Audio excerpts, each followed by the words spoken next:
10 years, flies by. That's a real street, by the way, every street.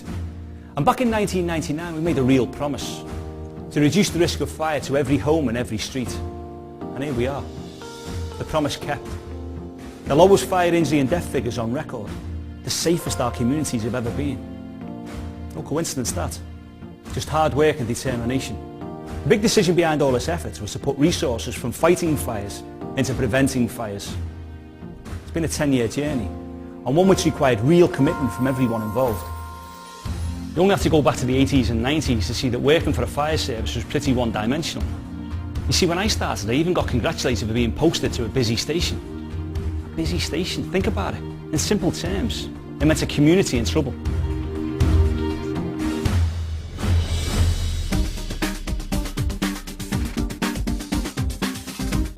In the mid-90s, the BBC did a series about firefighting. They needed to go where they get the pictures. Drama and danger makes for good telly, doesn't it? But we didn't let the viewers down. 200 people died in fires on Merseyside during that decade. God knows how many more were injured. In the grand scheme of things, we were doing an amazing job saving lives and property.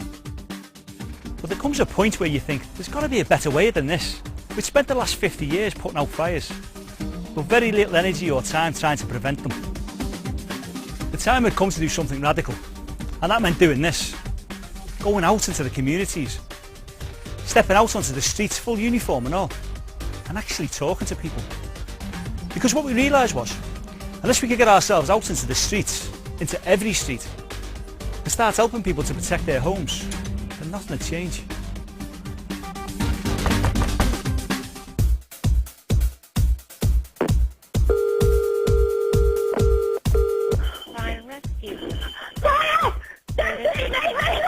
Okay, just give me the address. Okay, just calm down. We had a sleepover, the kids' friends were staying. The fire alarm went off, up the upstairs fire alarm, and then David come bursting in, screaming fire, and I ran towards it, telling the kids to come with me to get them down the stairs. I've never seen nothing like it, it's like a bonfire. So can you get them all out? Hello? Yes. Yeah, can you get the children out? The year before, the fire brigade had gone to St Matthew's School and give Jessica the form, and you go round your family, whatever, and say, do you need fire alarms? But it also showed her how to protect yourself in a way in the fire. She'd remembered that information the fireman had given her. So everybody would have been trapped upstairs. If that fire alarm wouldn't have gone off, we wouldn't have got out. Well, as you can see, it didn't take long before we could see some differences. Even so, I'm not going to pretend everything ran smoothly from the start. There were a few snags. For instance, we realised that not every door was being opened to us. And it soon became obvious to reach many of the most vulnerable, we'd need to think and work in wholly new ways.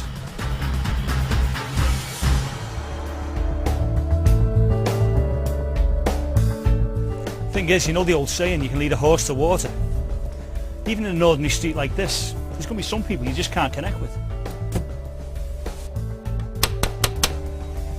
For whatever reason, unable to hear the doorbell, unable to get to the door, no phone, worried about opening the door, the list goes on.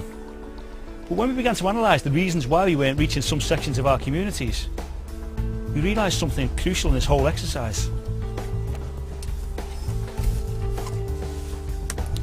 It was the most vulnerable people who were likely to slip under the radar, and yet it was the same social group who were most at risk. So we were going to have to do something about it. Just knocking on doors wasn't going to get the whole job done.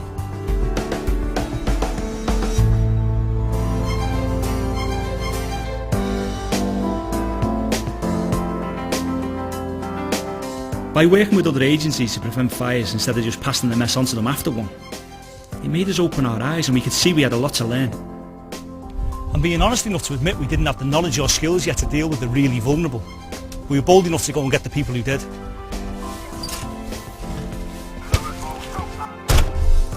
Our first advocates concentrated on our older residents and those whose language or culture posed a barrier to us making them safer.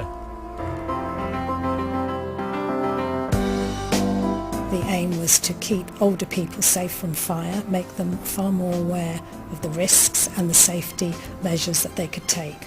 Sometimes some of the things people might be perhaps not closing a door just because the handles are stiff. Then in that case I can get a handy person out and the repairer. Sometimes it's only silly little tiny things that can make such a difference. These are vulnerable people we're talking about, and to gain access to these people is the major area. I'm getting this satisfaction that I've been able to help someone change their life. Knock on the door, 2 fire officers, have you got a smoke alarm? And came in, fitted it. We had a bit of a natter, and they explained that the fire and rescue service had an advocate system for older people and vulnerable people. About a week later, I got a phone call from Maureen, and she came round. We had a good long natter, and we found out that we were entitled to a lot of stuff that we just didn't know about. And from Maureen's initial visit, we've had social services, warm front, windows from the local authority, Sefton carers, and things that we just didn't know that we should be getting. And it's all down to the initial visit from the 2 fire officers fitting smoke alarms. So all in all, it's turned our lives around quite considerably.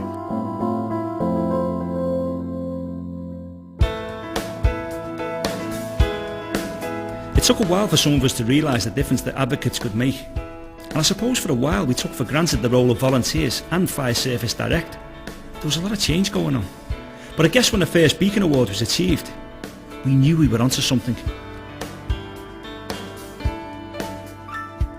Across the country, nobody else was doing home fire safety checks, but the reality of it was that it was working. We were getting into people's homes and we were making people not only safer but feeling safer. We're here to complement the work that they do, so we need to know the strategy of the fire and rescue service so that we can be a big part of the fire safety within Merseyside. I think you find that most firefighters would agree that the majority of house fires are caused by a combination of smoking and alcohol use. After the initial home fire safety check, if there's any concerns from the firefighters, they will refer their findings to me and see if I can go in and reduce the risks even further. No matter how long they've been smoking for, there's all sorts of agencies out there that we can refer them into, such as the Roy Castle Lung Foundation, and there's the personal health trainers as well. As regards alcohol or drug use, again there's a lot of agencies within the Liverpool city centre area. The knock-on effect will be a reduced risk of accidental house fires, which will increase our firefighters' safety.